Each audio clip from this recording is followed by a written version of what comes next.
आज की इस वीडियो हम क्लास 11 में जितने ही बच्चे हैं उन सभी बच्चों के लिए वीडियो रहने वाली है। और आज हम फिजिक्स का जो आपका आज पेपर हुआ है उसके आंसर की तरफ आज हम बढ़ते हैं। और ये जो आपका पेपर रहने वाला है ये मिड टर्म एग्जामिनेशन का रहने वाला है, जो आपका सेशन 2022-23 है। और ये जो आपका पेपर है ये इवनिंग शिफ्ट का रहेगा। चलिए इस वीडियो को स्टार्ट करते हैं। सेक्शन ए से स्टार्ट करते हैं। और यहाँ पर आपको 15 MCQ पूछे गए थे और 3 असर्शन रीज़न।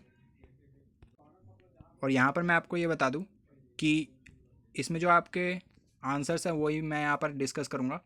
तो फिर फर्स्ट क्वेश्चन में जो आपका करेक्ट आंसर होगा वो होगा स्टेरेडियन। जो आपकी सॉलिड एंगल की SI यूनिट होती है वो होती है स्टेरेडियन। और यहाँ पर ये जो आपका क्वेश्चन नंबर 2 है इसमें जो आपका करेक्ट आंसर होगा वो होगा 9 मीटर। क्वेश्चन नंबर 3 में आपका जो करेक्ट आंसर होगा वो होगा बिकम्स 0। और क्वेश्चन नंबर 4 में आपका जो करेक्ट आंसर होगा वो होगा ऑप्शन नंबर ए 0.4 मीटर पर सेकेंड। फिफ्थ क्वेश्चन में आपका करेक्ट आंसर रहेगा ऑप्शन नंबर ए 0.75 मीटर पर सेकेंड स्क्वायर। अब आगे बढ़ते हैं। यहाँ पर जो आपका क्वेश्चन नंबर 6 था इसमें आपको सिग्निफिकेंट फिगर्स बताने थे, तो फिर यहाँ पर आपके 5 सिग्निफिकेंट फिगर्स होंगे। और क्वेश्चन नंबर 7 में जो आपका करेक्ट आंसर होगा वो होगा option number A increases. Question number 8 में आपका जो करेक्ट आंसर होगा वो होगा option number D slope of velocity time graph. Question number 9 में जो आपका करेक्ट आंसर होगा वो होगा लाइटर बॉडी। और आगे बढ़ते हैं। 10th क्वेश्चन में जो आपका करेक्ट आंसर होगा वो होगा टी ऑप्शन नंबर सी। और 11th क्वेश्चन में आपका जो करेक्ट आंसर होगा वो होगा डिस्टेंस यानी कि दूरी। लाइट ईयर की आपकी SI यूनिट डिस्टेंस होती है। और ये क्वेश्चन आपका सैम्पल पेपर में भी आया है, तो जो बच्चा वो वाला सैम्पल पेपर किया होगा उनको ये वाला आंसर पता होगा। और यहाँ पर ये जो आपका 12th क्वेश्चन है इसका आंसर होगा आपका कांस्टेंट। 13th क्वेश्चन में जो आपका करेक्ट आंसर होगा वो होगा ए T = I अल्फ़ा। और यहाँ पर ये जो आपका टी है ये टॉर्क को रिप्रेजेंट करता है, आई आपका मोमेंट ऑफ इनर्शिया। और यहाँ पर ये जो आपका अल्फ़ा है ये एंगुलर एक्सेलरेशन को रिप्रेजेंट करता है। और क्वेश्चन नंबर 14 में आपका जो करेक्ट आंसर होगा वो होगा option number C same velocity. और जो आपका 15th क्वेश्चन है इसमें जो आपका आंसर होगा वो होगा इंडिपेंडेंट, क्योंकि जो आपका ग्रेविटी होता है वो इंडिपेंडेंट होता है किसी भी मास बॉडी के मास के। अब यहाँ पर से हम सेक्शन बी के आंसर देखते हैं। असर्शन रीज़न के आंसर आप खुद कर लेना। इसमें आपको law of conservation of momentum आपने पढ़ा होगा। ये यहाँ पर उसकी स्टेटमेंट यहाँ पर आपको लिखनी थी और उसका जो एक्सप्रेशन है वो यहाँ पर आपको लिखना था। और यहाँ पर आपको उसका एक एग्जाम्पल भी देना था। और यहाँ पर ये जो आपका 20th क्वेश्चन है ये भी आपका क्वेश्चन हर साल रिपीट होता है। मैंने आपको बोला था कि ये वाला क्वेश्चन आप जरूर से करके जाना, और ये वाला क्वेश्चन आपका फिर से रिपीट हो गया। और इसका जो आपका करेक्ट आंसर होगा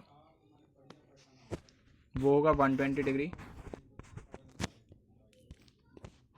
और ये तो आपका NCERT का ही क्वेश्चन है, आप देख सकते हैं अपनी बुक खोलकर यही वाला क्वेश्चन मिलेगा।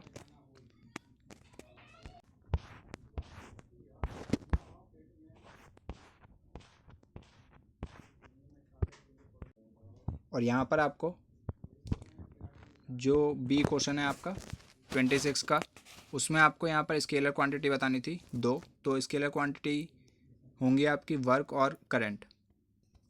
आगे बढ़ते हैं 27 क्वेश्चन में आपको यहाँ पर इस बुलेट का मास दे रखा था और स्पीड दे रखी थी। और यहाँ पर आपको बोला गया है कि ये बुलेट आगे जाके एक ब्लॉक में एम्बेडेड हो जाती है और यहाँ पर आपको फोर्स बतानी थी जो ब्लॉक ने बुलेट पर लगाई होगी। तो फिर ये फोर्स आएगी आपकी 270 न्यूटन। और यहाँ पर आपको फोर्स बताना था यहाँ पर इस वाले क्वेश्चन में, इसका और वाले पार्ट में। तो फिर यहाँ पर जो आपका फोर्स हो जाएगा वो हो जाएगा mg। यहाँ पर ये जो आपका 28 क्वेश्चन है यहाँ पर जो आपका करेक्ट आंसर होगा वो होगा 40√3 किलोमीटर पर आवर। यहाँ पर ये जो आपका 31 क्वेश्चन है सेक्शन सी का, यहाँ पर आपका जो बी का आंसर होगा वो होगा 60 डिग्री। और यहाँ पर ये जो आपका 31 क्वेश्चन का और वाला पार्ट है उसमें जो आपका बी का आंसर होगा वो होगा आपका 30 डिग्री।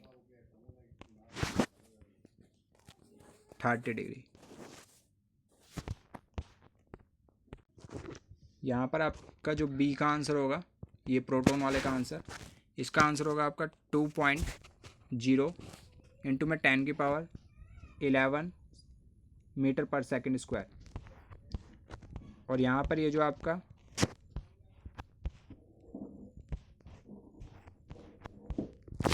ये प्रूफ वाला था, ये आपका बहुत आसान क्वेश्चन है। उम्मीद करता हूँ आपसे इन्हें वाला क्वेश्चन कर लिया होगा। अब यहाँ पर ये जो आपका केस स्टडी फर्स्ट जो आपकी केस स्टडी है, इसमें जो आपका फर्स्ट का आंसर होगा वो होगा 1/4 यानी कि ऑप्शन नंबर डी। और सेकंड में आपका करेक्ट आंसर होगा कि जो एक आपके पास बॉडी है उसका जो मास है अर्थ पे वो है आपका m। तो फिर आपको ये बताना था कि मास बताना था मून के सरफेस पे, तो फिर मास हो जाएगा वहाँ पर आपका m/6। और यहाँ पर ये जो आपका थर्ड इसी में आपका पार्ट है, इसका आपका आंसर हो जाएगा ऑप्शन नंबर ए 1.5%। और यहाँ पर ये जो आपका सेकंड केस स्टडी है, इसमें जो आपका करेक्ट आंसर होगा वो होगा वेक्टर क्वांटिटी। एंगुलर मोमेंटम आपका वेक्टर क्वांटिटी होता है। इसी में जो आपका सेकंड क्वेश्चन है, इसमें जो आपका करेक्ट आंसर होगा वो होगा ऑप्शन नंबर ए इंक्रीज। और यहाँ पर ये जो आपका लास्ट थर्ड क्वेश्चन है, इसमें आपका करेक्ट आंसर होगा एंगुलर मोमेंटम। तो फिर ये पूरा आपका पेपर था, जो मैंने आपको बहुत सारे आंसर्स आपको इसमें बता दिए हैं। उम्मीद करता हूँ आपसे वाला जो आपका क्वेश्चन पेपर है इसमें सारे के सारे जो आपके आंसर है वो आपको पता लग गए होंगे। तो फिर इस वीडियो में इतना ही।